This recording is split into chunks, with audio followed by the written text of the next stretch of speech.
Angin. Hebat, azan itu. Hari apa sekarang? Siapa tahu sekarang carilah aku, carilah aku adalah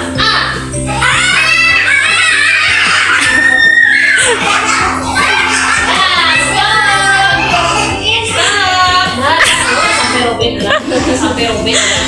Cari aku.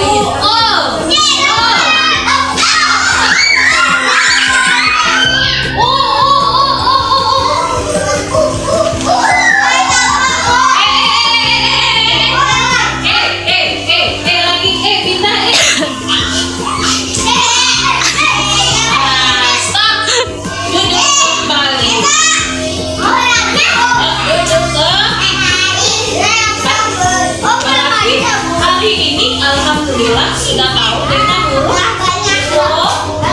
huruf yang pertama sekali apa yang kita buat? Pintar dong, itu dia dari yang kita bikin seperti atas bawah. Oke. Kemudian setelah itu apa lagi? Kemudian sampingnya adalah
memahami apa pentingnya kesehatan dan gizi anak.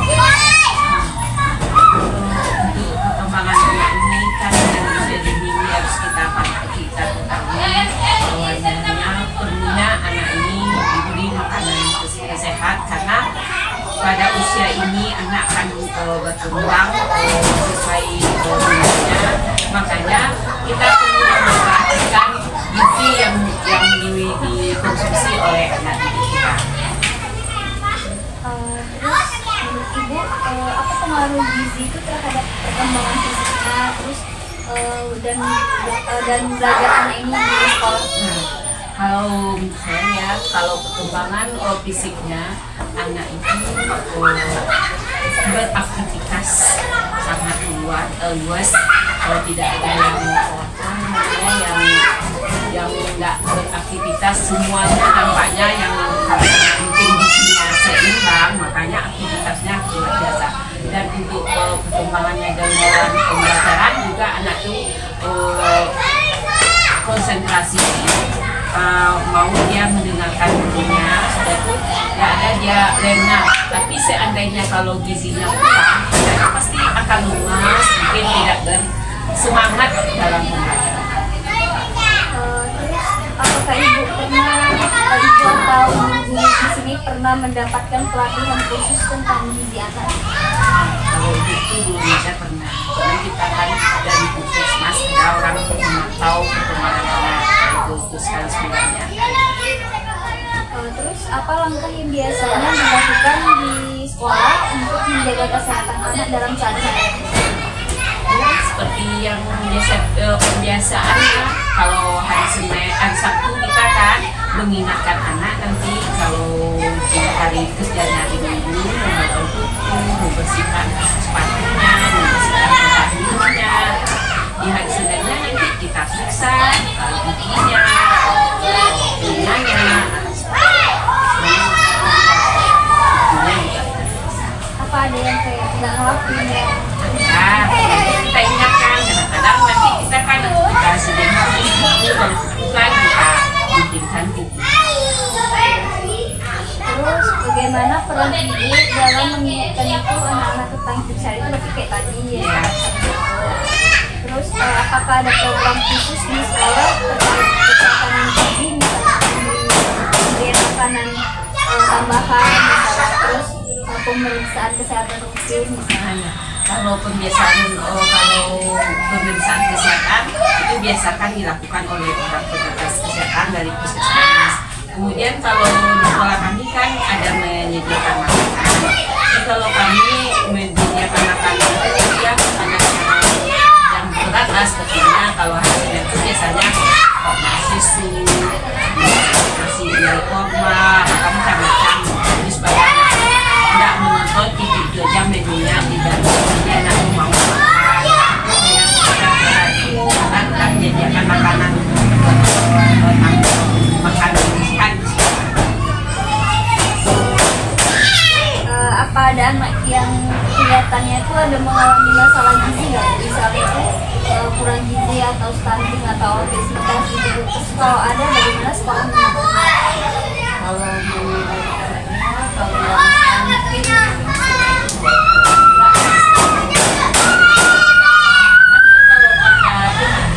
tidak bisa mendeteksi itu stunting, itu yang berwenang memberikan orang kesehatan yang di bidangnya lah. Kalau kita tuh mungkin nggak ada. Kalau untuk sekarang ini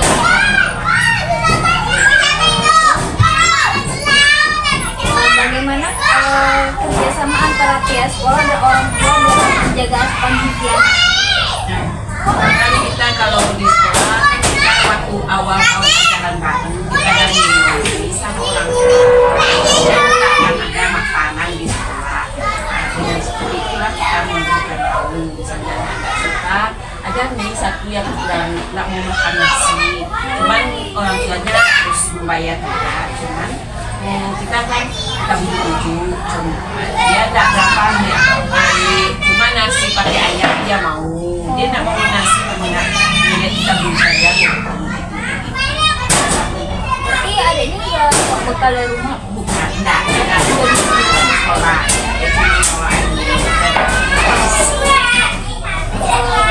misalnya ada yang sakit di sekolah itu apa yang dilakukan oleh pihak sekolah?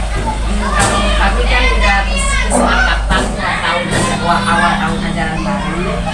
Kalau ada yang sakit, misalnya sakitnya di rumah aja, itu 6 hari baru kami tidak. Tapi kalau seandainya dia opname, aku langsung kita lihat.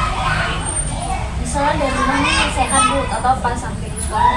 Nah itu kalau misalnya sakit kita telepon orang tuanya, iya. Tapi kalau misalnya kecelakaan di sekolah, misalnya kok terjatuh, kita langsung bawa ke puskesmas atau Terus apa yang dilakukan oleh sekolah untuk mencegah penyakit misalnya?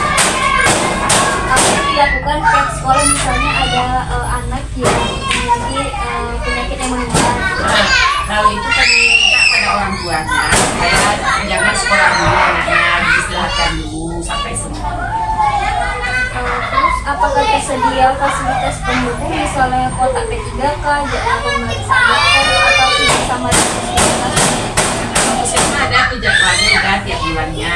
Kalau untuk alat-alat kesehatan yang sederhana seperti diagnostik, pemeriksaan saraf atau jambu itu ada di sekolah. Terus apa ada kendala yang biasa ibu hadapi dalam mendukung kesehatan di bidang anak di sekolah? Saat ini insya Allah Menurut ibu apa sebaiknya ditingkatkan di sekolah untuk lebih memperhatikan kesehatan dan gizi anak? ya kalau dapat ya akan bekerjasama dengan pihak-pihak yang berkepentingan dengan kesehatan ini. Apa harapan ibu terhadap orang tua dalam mendukung kesehatan gizi dan anak? Harapan saya sama orang tua tuh pingin kita sama-sama kita dengan orang tua berkolaborasi, kita bekerjasama bagaimana anak ini supaya sehat. Mungkin di rumah kita sarankan jangan makan komposisi makanan yang kurang cepat gila seperti itu kan, kurang sehat karena banyak-banyak pengawet. Itu kan standaran. Oh iya, kalau boleh tahu nama ibu bu? Yus Marita. Yus Marita.